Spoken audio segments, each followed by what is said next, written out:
കാട്ടാക്കടയിൽ lorry ഇടിച്ച് autorickshaw മറിഞ്ഞ് 2 പേർക്ക് ഗുരുതര പരിക്ക്. തിരുവനന്തപുരം കാട്ടാക്കട ചൂണ്ടുപലകയ്ക്ക് സമീപം ലോറി ഇടിച്ച് ഓട്ടോറിക്ഷ മറിഞ്ഞ് 2 സ്കൂൾ ജീവനക്കാർക്ക് ഗുരുതരമായി പരിക്കേറ്റു. വിശ്വദീപ്തി സ്കൂളിലെ ജീവനക്കാരായ കുമാരി, ചെറുപുഷ്പം എന്നിവർക്കാണ് പരിക്കേറ്റത്. ഇന്ന് വൈകുന്നേരം 6 മണിയോടെയായിരുന്നു അപകടം. മറ്റൊരു ലോറി ഓട്ടോറിക്ഷയെ മറികടക്കാൻ ശ്രമിക്കുന്നതിനിടെ ലോറിയുടെ പിൻഭാഗം ഓട്ടോയിൽ തട്ടുകയായിരുന്നു.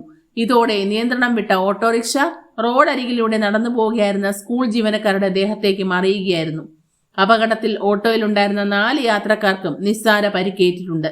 പരിക്കേറ്റവരെ കാട്ടാക്കടയിലെ സ്വകാര്യ ആശുപത്രിയിൽ പ്രവേശിപ്പിച്ചു. ഒരു ലോറി അവിടെ നിന്ന് വരികയായിരുന്നു. അതിൻ്റെ സൈഡിലെ ഊക്കുകയറി ഞങ്ങളെ ഓട്ടോയിലെ സൈഡിലെ സ്റ്റേ കമ്പിയിൽ തട്ടുകയായിരുന്നു. അങ്ങനെ ഓട്ടോ മറിയുകയായിരുന്നു.